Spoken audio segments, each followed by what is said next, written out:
Thank you, Doctor. And last but certainly not least, our host today in the 1st Congressional District, a member of the House Ag Committee, Jim Hagedorn. Thank you.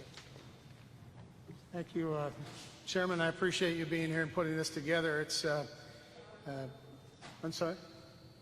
Anyway, glad to be here. Governor, nice to see you 2 days in a row. Terrific. What we did yesterday, you're right, touring Mayo Clinic, part of the governor's program. I think you call it Operation Moonshot or something of that nature. Testing, big part of this. But many of you aren't from southern Minnesota. I just want to welcome you to the district and let you know that you are in the middle of livestock country, particularly in this district, just like Congressman King's. Hog farming is a big part of this.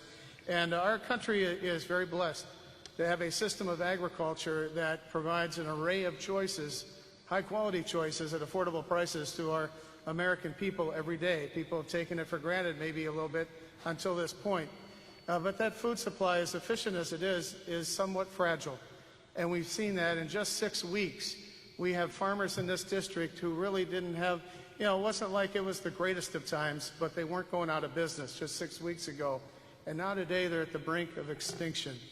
And when they closed down the restaurants for needs, and we know how that worked, and we had to do the things to protect ourselves and minimize the coronavirus, that cut the demand. And when that happened, the price for pork and cattle and everything went through the floor, and our farmers were hurting.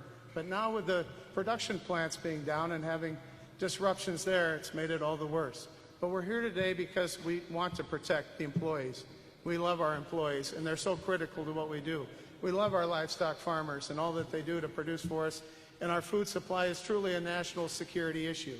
I am happy that the President invoked the Defense Production Act yesterday and made sure that the Department of Agriculture, the CDC, and OSHA would be in here to assist in order to get us up and running. There are some examples around the country as how we can do this. In Greenlee, Colorado, the JBS beef plant actually had an issue. They worked through it, they cleaned things up, and before you know it, they're up and running again. The Triumph pork plant down in Missouri, our friend Brad Frecking was talking about that today, might be a good example of how we can get things back and going. And a lot of it will be because of that technology coming out of Mayo Clinic, working with Sanford Medical and the rest of it, the governor's leadership on testing. We appreciate that. I just want you to know we're all here to help. We love our farmers, we love our employees, we love America, so we want to do everything we can to get through this. Thanks very much. Nice to be here.